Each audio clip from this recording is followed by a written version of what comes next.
देख रहे हैं नेटवर्क 33 राजकुमार के साथ। तो चलिए बढ़ते हैं आज की कहानी की ओर। दोस्तों, नीकू की शादी होने को थी। अब उसकी शादी होने में बस कुछ ही दिन बचे थे, मगर एक रात जिसने नीकू को हिलाकर रख दिया, या फिर यूं कहें कि नीकू की जिंदगी में एक नए मोड़ को अंजाम दिया।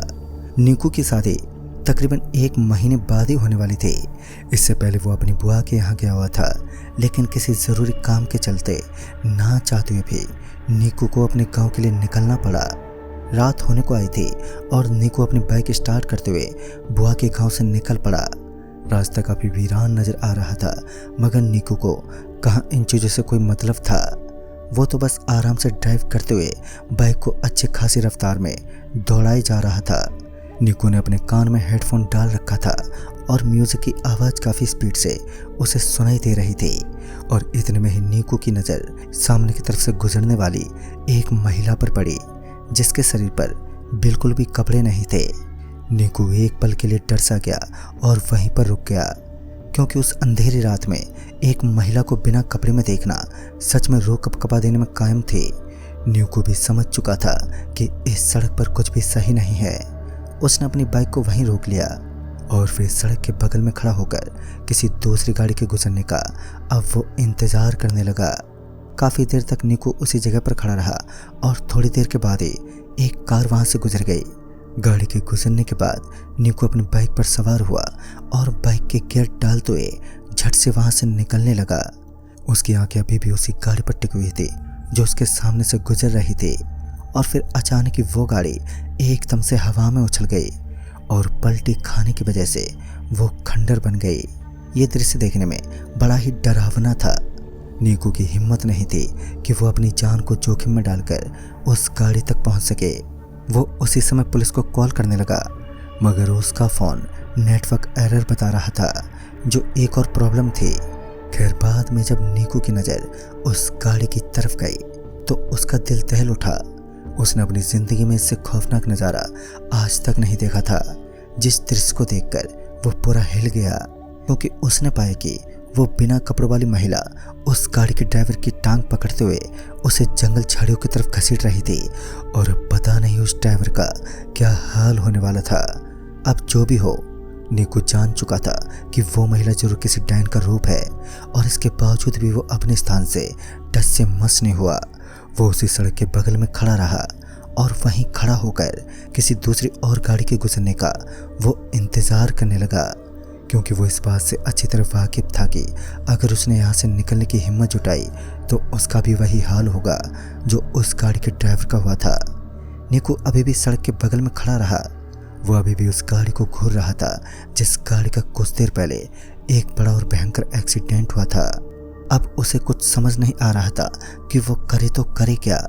और तभी उसके पीछे से पायलों की आवाज़ उसे सुनाई देने लगी। इन आवाज़ों को सुनते ही उसके दिल की धड़कनें तेज होने लगी। नीकू ना चाहते हुए भी अपनी गर्दन को पीछे की ओर घुमाने लगा। उसके लिए हर एक सेकंड खौफ की आंधी के रूप में मान्य हो रही थी। वो हर हालत में वहाँ से निकलना चाहता था। और फिर नीकू पीछे मुड़ा तो उसने देखा कि ये कोई और नहीं बल्कि वही नग्न अवस्था में घूमने वाली औरत थी जो कुछ देर पहले उस ड्राइवर को घसीटते हुए जंगल में लेकर गई थी। उस हाईवे के आजू बाजू में काफ़ी सारे घर बने हुए थे, लेकिन उससे पहले नीकू की नज़र एक काले कलर के बोर्ड पर पड़ी जिसके ऊपर लिखा हुआ था माया नगरी। ये नाम देखते ही नीकू का माइंड अजीबोगरीब सवालों में पड़ गया, क्योंकि उसने पहली बार कुछ इस तरीके का गांव देखा था जो माया नगर के नाम से प्रसिद्ध था। उसके मन में काफ़ी विचार थे और उसे अभी भी समझ नहीं आ रहा था कि आखिर मायानगर कौन सा गांव है। खैर, इस समय जब उसने उस औरत को अपने ओर आता हुआ देखा तो वो भागते हुए एक घर की तरफ दौड़ पड़ा। उस घर के बगल में एक बड़ा सा बगीचा बना हुआ था। बगीचे में जाने के बजाय उसने उस घर के दरवाजे को खटखटाना शुरू कर दिया। दरवाज़ा खटखटाने के कुछ देर बाद ही एक औरत उस घर के दरवाजे के पास पहुंची। उस औरत के पीछे एक बूढ़ा आदमी भी था। वो दोनों नीकू को घर के अंदर बुलाने लगे। उस समय नीकू ये ध्यान दिए बिना ही उस घर के अंदर पहुंच गया कि घर के अंदर का माहौल किस तरीके का होगा और ये माया नगरी आखिर माया नगरी के नाम से ही क्यों प्रसिद्ध है। नीकू पूरा पसीने से तरबतर हो चुका था और तभी उस बूढ़ी औरत ने पूछते हुए कहा, अरे बेटा, इतने डरे हुए क्यों हो? तो नीकू ने पूरी बात बताई। नीकू की बात सुनने के बाद वो औरत बोल पड़ी, बेटा, जिस औरत की तुम बात कर रहे हो असल में वो कोई औरत नहीं है बल्कि एक डायन है और वह सड़क से यात्रा तय करने वाले लोगों को आघात पहुंचाने की कोशिश करती है। नीकू इस बात से बिल्कुल सहमत था कि वो कोई सामान्य महिला नहीं बल्कि एक भयानक डायन है, मगर अब उसे यहाँ से बचकर कैसे निकलना है वो इस बात से अनजान था। उस घर में दाखिल होने के बाद नीकू ने देखा कि वह घर पूरा लाइटों से जगमगा रहा था। चारों तरफ सिर्फ रोशनी ही रोशनी थी, लेकिन उस घर की दास्ता कुछ और। देखने में यह घर काफ़ी खूबसूरत और विशालकाय लग रहा था, लेकिन उस घर की दास्ता कुछ और ही थी। देखने में यह घर काफ़ी खूबसूरत लग रहा था, लेकिन इसकी सच्चाई से अभी तक नीकू रूबरू नहीं था। फिर वह बूढ़ी अम्मा खाना परोसते हुए नीकू के पास पहुंच गई। उस समय नीकू के पेट में चूहे अफरा तफरी मचा रहे थे, जिस वजह से नीकू उस खाने को लेकर चुपचाप बैठ गया। अभी उसने भोजन करना स्टार्ट किया ही था कि एक हड्डी उसे उस खाने में नजर आई। इससे पहले कि वो कुछ बोल पाता, वो पूरा का पूरा खाना किसी सड़े हुए मांस की तरफ बदबू मारने लगा। नीकू की उबासियाँ तभी नीकू की उबाकियाँ उठने लगी। उसे अपनी आंखों पर विश्वास नहीं हो रहा था और नीकू तुरंत ही उस कुर्सी से उठता हुआ दूसरी तरफ नीचे गिर पड़ा। और तभी वह बूढ़ी औरत अचानक ही कमरे के अंदर दाखिल हुई। वह नीकू को घूरते हुए एक मंद मंद मुस्कुराहट देते हुए बोली, बेटा, तुम गलत जगह फंस गए हो।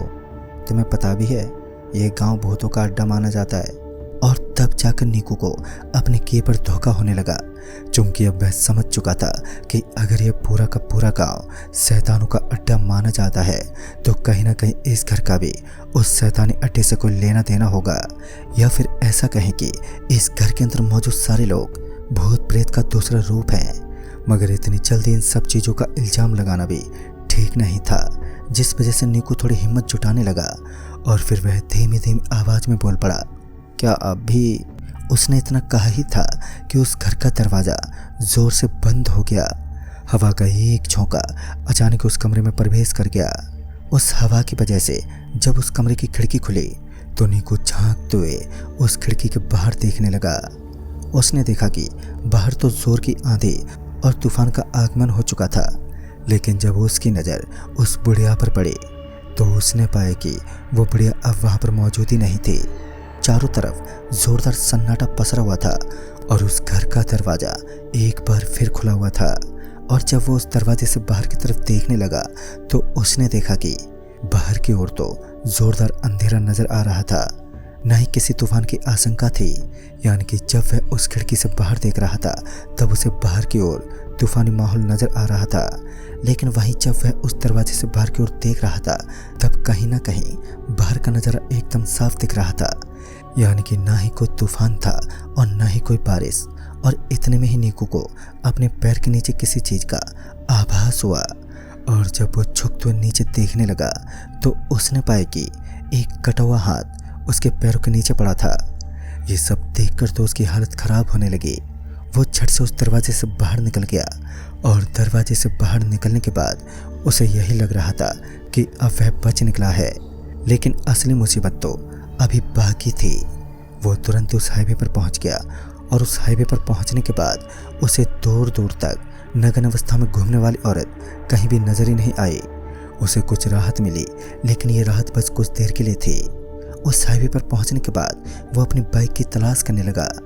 उसने देखा कि एक पेड़ के नीचे उसकी बाइक खड़ी हुई थी, लेकिन यह भी एक अचंभित करने वाली बात थी, क्योंकि जब नीकू इस हाईवे को छोड़कर यहाँ से भाग निकला था तो उस समय उसने अपनी बाइक को वहीं सड़क के बीचों बीच छोड़ दिया था।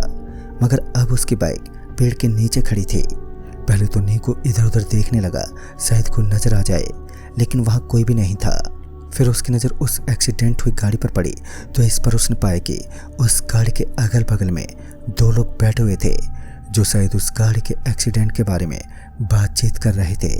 उन दोनों के चेहरे पर मायूसी साफ साफ नजर आ रही थी, लेकिन नीकू को अभी तक उनकी आवाज़ तक सुनाई नहीं दी, जिस वजह से नीकू चुपचाप उनकी तरफ चल पड़ा। और जब वो उनके पास पहुंचा तो उसका पूरा शरीर थर थर काँप उठा, क्योंकि उसने देखा कि कुछ समय पहले जो यात्री उस गाड़ी के अंदर बैठे हुए थे उन्हीं यात्रियों को वो चबा चबा कर खा रहे थे, और एक इंसान को खौफ में डालने के लिए इतना काफ़ी होता है। रात के तकरीबन 1 बज चुके थे। अब जाकर उन ठंडी ठंडी हवाओं का आगमन होने लगा जो उस घर के अंदर से दिखाई दे रही थी। यानी कि उस घर के अंदर से निको ने जो दृश्य देखा था वो छल कपट की शक्ति का एहसास था, क्योंकि जब निको के शरीर पर पानी की हल्की हल्की बूंदें गिरने लगी तो उसने पाया कि उसे अपने शरीर पर पानी का आभास तक नहीं हुआ। यानी कि यह सिर्फ एक छल कपट थी, और सच में ये एक माया नगरी थी जहाँ से बचकर निकलना बहुत ही मुश्किल था। और तो और उस हाईवे के ऊपर से कोई गाड़ी तक नहीं गुजर रही थी।